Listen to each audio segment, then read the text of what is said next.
Virgil Riley Runnels Jr., better known as the American Dream, Dusty Rhodes, was an American professional wrestler, booker, and trainer who worked for the National Wrestling Alliance and the World Wrestling Federation, later known as WWE.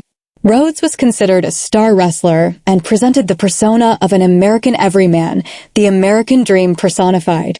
Rhodes is widely regarded as one of the greatest professional wrestlers of all time. Early life. Virgil Riley Runnels Jr. was born on October 11, 1945, in Austin, Texas. After graduating from Albert Sidney Johnston High School in Austin, Rhodes played baseball and football at West Texas State, now known as West Texas A&M University. Turning professional, Rhodes tried out for the American Football League's Boston Patriots, but was cut. He then played for the Hartford Charter Oaks in the Continental Football League until the team folded. Net worth. Dusty Rhodes was an American wrestler who had a net worth of $3 million at the time of his death. Personal life. Runnels was married to Sandra McHargue from 1965 to 1975, with whom he shared 2 children, Dustin and Kristen Runnels, a Dallas Cowboys cheerleader. In 1978, he married Michelle Rubio, with whom he had 2 children, Teal Runnels and Cody Runnels. The couple were married for 37 years until his death in 2015. Professional wrestling career. Rhodes began his wrestling journey in 1967, debuting with Tony Santos Big Time Wrestling in Boston. Despite lacking formal training, he leveraged his connections with Bobby Duncum and the Funk Brothers to secure a spot. Initially wrestling under his real name, he soon adopted the moniker Dusty Rhodes. In Texas, he formed a villainous tag team with Don Jardine, known as the Spoiler, under the guidance of manager Gary Hart. Later, partnering with Dick Murdoch as the Texas Outlaws, Rhodes gained national and international exposure, competing in various territories, including the American Wrestling Association and Championship Wrestling from Florida. National Wrestling Alliance territories, 1974 to 1984.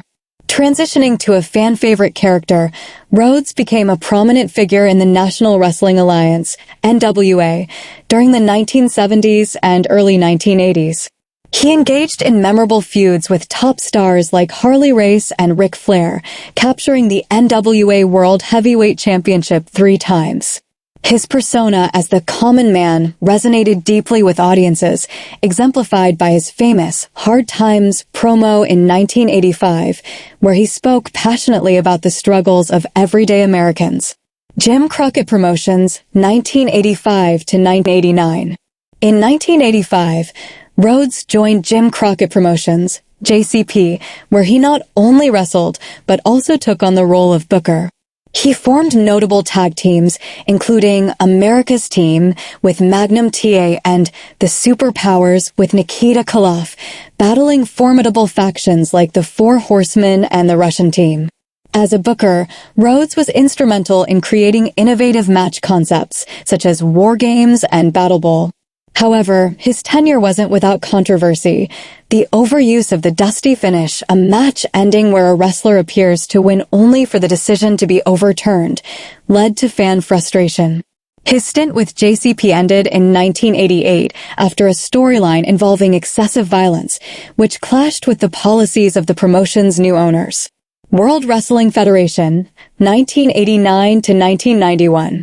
Rhodes debuted in the World Wrestling Federation, WWF, in 1989, adopting a polka-dotted attire that became iconic. He was often accompanied by manager Sapphire, and together they engaged in a high-profile feud with Macho Man, Randy Savage, and sensational Queen Sherry. At WrestleMania 6, Rhodes and Sapphire secured a victory over Savage and Sherry with the assistance of Miss Elizabeth.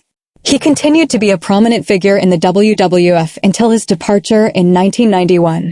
Return to WCW and other ventures, 1991 to 2001. Returning to World Championship Wrestling, WCW, in the early 1990s, Rhodes resumed his role as a wrestler and commentator. He also had a brief stint in Extreme Championship Wrestling, ECW, where he faced Steve Corino in a memorable rivalry. Beyond the major promotions, Rhodes founded Turnbuckle Championship Wrestling, aiming to develop new talent and keep the spirit of territorial wrestling alive. Total Nonstop Action Wrestling, 2003 to 2005. In the mid-2000s, Rhodes joined Total Nonstop Action Wrestling, TNA, initially as a wrestler and later as the Director of Authority.